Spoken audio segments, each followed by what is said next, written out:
محمد حسن عسکری کی کہانی چائے کی پیالی۔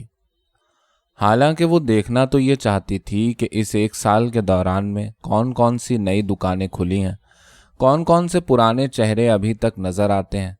وہ گورا گورا سنار کا لڑکا اب بھی دکان پر بیٹھا ہوا اپنے بالوں میں ہاتھ پھیرتا رہتا ہے یا نہیں۔ سنگر کے ایجنٹ کے یہاں وہ ننھی سی سینے کی مشین ابھی تک سامنے رکھی ہے یا بک گئی۔ مگر جب تانگے والے نے شہر سے باہر جانے والی سڑک پر تانگا موڑا تو اس نے کوئی احتجاج نہ کیا، بلکہ اپنی نگاہیں گھوڑے کی طرف پھیر لیں۔ وہ گزرتے ہوئے مکانوں پر دوسری نظر ڈال کر انہیں اتنی اہمیت ہی کیوں دے؟ وہ اس زبردست تحریک کا اتنی کامیابی سے مقابلہ کر سکنے پر خوش تھی اور خود کو بڑا ہلکا اور سبک محسوس کر رہی تھی، جیسے وہ کسی آزمائش سے اپنے آپ کو صحیح و سالم نکال لائی ہو۔ اس نے اطمینان کا گہرا سانس لیا اور سیٹ پر خوب کھل کر بیٹھ گئی۔ بے شمار دوڑتی ہوئی لکیریں تانگے کے نیچے سے نکلی چلی جا رہی تھیں، ہیچ مقدار اور ناچیز بلکہ مضحکہ خیز لکیریں، اور وہ بلندی پر بیٹھی ان کی سراسیمگی سے لطف اٹھا رہی تھی۔ اگر وہ بازار کے راستے سے جاتی تو گھوڑا گن گن کر قدم رکھتا اور وہ کسی نہ کسی دکان کی طرف دیکھنے پر مجبور ہو جاتی۔